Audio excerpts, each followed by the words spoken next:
కరీంనగర్ జిల్లా హుజురాబాద్ నియోజకవర్గం జమ్మికుంటలోని housing board కాలనీలో 6 వార్డులో గల సర్వే నంబర్ 688 గల జిమ్మ పక్కన గల ప్రభుత్వ భూమిని కబ్జా చేసి నిర్మాణాన్ని చేపడుతున్న 6వ వార్డు కౌన్సిలర్ శ్రీపతి నరేష్ పై విచారణ చేసి తగిన చర్యలు తీసుకోవాలని, నిర్మాణాన్ని వెంటనే ఆఫ్ చేయాలని కరీంనగర్ జిల్లా కలెక్టర్ కు మాజీ వార్డు మెంబర్ తుడి రవిచంద్రారెడ్డి బస్తీ వాసులతో కలిసి వినతిపత్రం వారం రోజుల క్రితం అందించిన విషయం తెలిసిందే. ఆ కార్యక్రమంలో స్థానిక జమ్మికుంట గాంధీ చౌరస్తాలో ఆమరణ నిరాహార దీక్ష కొనసాగిస్తామని రవిచంద్రారెడ్డి విలేకరుల సమావేశంలో తెలియజేశారు. జమ్మికుంట గాంధీ చౌరస్తాలో ఈ రోజు ఆమరణ నిరాహార దీక్షను చేపట్టారు.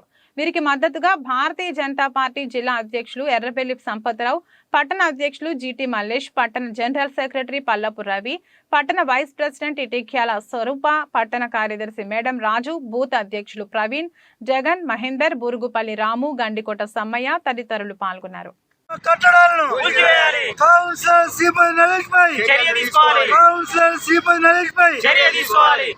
ಧರ್ಮ ಸಂಸ್ಥಾಪನಾರ್ಥವಾಗಿ ಸಂಭವಾಮಿ ಯುವೈಗೆ అధర్మం అసత్యం చేతను హౌసింగ్ బోర్డు కాలనీలో 6వ వార్డు కౌన్సిలర్ శ్రీపతి నరేష్ అసత్య ప్రచారాలతో ప్రజలను మభ్యపెడుతూ జిమ్ సమీపంలో 688 సర్వే నెంబర్లో తన అక్రమ నిర్మాణం నిర్మిస్తున్నాడు.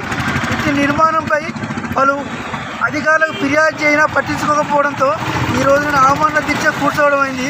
వెంటనే అట్టి అక్రమ నిర్మాణాన్ని కూల్చివేసి అట్టి ప్రదేశంలో పురపాలక శాఖ భూమిగా బోర్డు పెట్టించాలని నేను కోరుతున్నాను. నిన్న కాకముందు 3 రోజుల కాకముందే ఎమ్మెల్యే కౌశికిరెడ్డి గారితో దుర్గామాత సన్నిధికి వచ్చి నేను హౌసింగ్ బోర్డు కోసం కృషి చేస్తానని చెప్పి హౌసింగ్ బోర్డును ఆక్రమించినటువంటి ఈ నరేష్పై అక్రమ చర్యలు తీసుకొని అతన్ని వెంటనే కౌన్సిలర్ పదవి నుంచి తొలగించాలని నేను కోరుతున్నాను. సర్వే నెంబర్ 688 ఇట్టి సర్వే నెంబర్ భూమిలో అక్రమ నిర్మాణాలు చాలా జరుగుతున్నవి. శ్రీపతి నరేష్ అండతోని ఇంకొక 2-3 కూడా అక్రమ నిర్మాణాలు చేపడుతున్నారు. వాళ్ళ సపోర్టుతోని మళ్ళీ ఈయన కూడా శ్రీపతి నరేష్ కూడా అక్రమ నిర్మాణం చేపట్టిండు. ఇట్టి అక్రమ నిర్మాణం గురించి తుడి రవిచంద్రబాబు గారు, మాజీ వార్డు సభ్యులు, పట్టణ బీజేపీ వైస్ ప్రెసిడెంట్ ప్రస్తుతము ఎంఆర్ఓ గారికి ఫిర్యాదు చేయడం జరిగింది. మున్సిపల్ శాఖ కమిషనర్కు ఫిర్యాదు చేయడం జరిగింది. జిల్లా కలెక్టర్ కరీంనగర్ జిల్లా కలెక్టర్ గారికి ఫిర్యాదు చేయడం అయింది. ఈ అక్రమ నిర్మాణాన్ని వెంటనే తొలగించాలని, కూల్చివేయాలని చెప్పడం జరిగింది. కానీ ఇలాంటి నిర్మాణం పైన ఇప్పటి వరకు ఒక ప్రభుత్వ ఉద్యోగి ఉండి ప్రభుత్వ స్థలాన్ని కాపాడే బాధ్యత ఉండి కూడా కమిషనర్ ఇట్లాంటి ఎటువంటి చర్య తీసుకోలేదు. కమిషనర్ మీద కూడా చర్య తీసుకోవాలి. వార్డు కౌన్సిలర్ అయినటువంటి శ్రీపతి నరేష్ అని ఇతర కౌన్సిలర్ సభ్యత్వాన్ని రద్దు చేయాలని, ఇంకొకసారి ఎన్నికల్లో పోటీ చేయకుండా కూడా ఇట్లాంటి అక్రమ నిర్మాణాలను ప్రోత్సహిస్తూ అక్రమ నిర్మాణాలకు పాటుపడుతున్నటువంటి నరేష్ పైన ఎన్నికల్లో పాల్గొకుండా చర్య తీసుకోవాలని, హౌసింగ్ బోర్డులో ఉన్నటువంటి ఇంకొక 2-3 అక్రమ నిర్మాణాలపైన కూడా తక్షణమే చర్య తీసుకోవాలని మేము జిల్లా కలెక్టర్ని గారిని కోరుతున్నాము. అదేవిధంగా మున్సిపల్ చైర్మన్ కూడా కోరుతున్నాము. ఎంఆర్ఓ గారిని కూడా ప్రతి అధికారిని ప్రభుత్వ అధికారిని కూడా మేము వేడుకుంటున్నాము.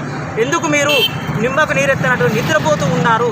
ఇలాంటి అక్రమ నిర్మాణాలను మీరు ప్రోత్సహిస్తున్నారా లేదా వీటి మీద చర్య తీసుకుంటారా? మేము ప్రతిగా ప్రకారంగా విలేకరుల సమావేశంలో విలేకరుల సాక్షిగా మేము అడుగుతున్నాము. మీరు చర్య ఎందుకు తీసుకుంటలేరు?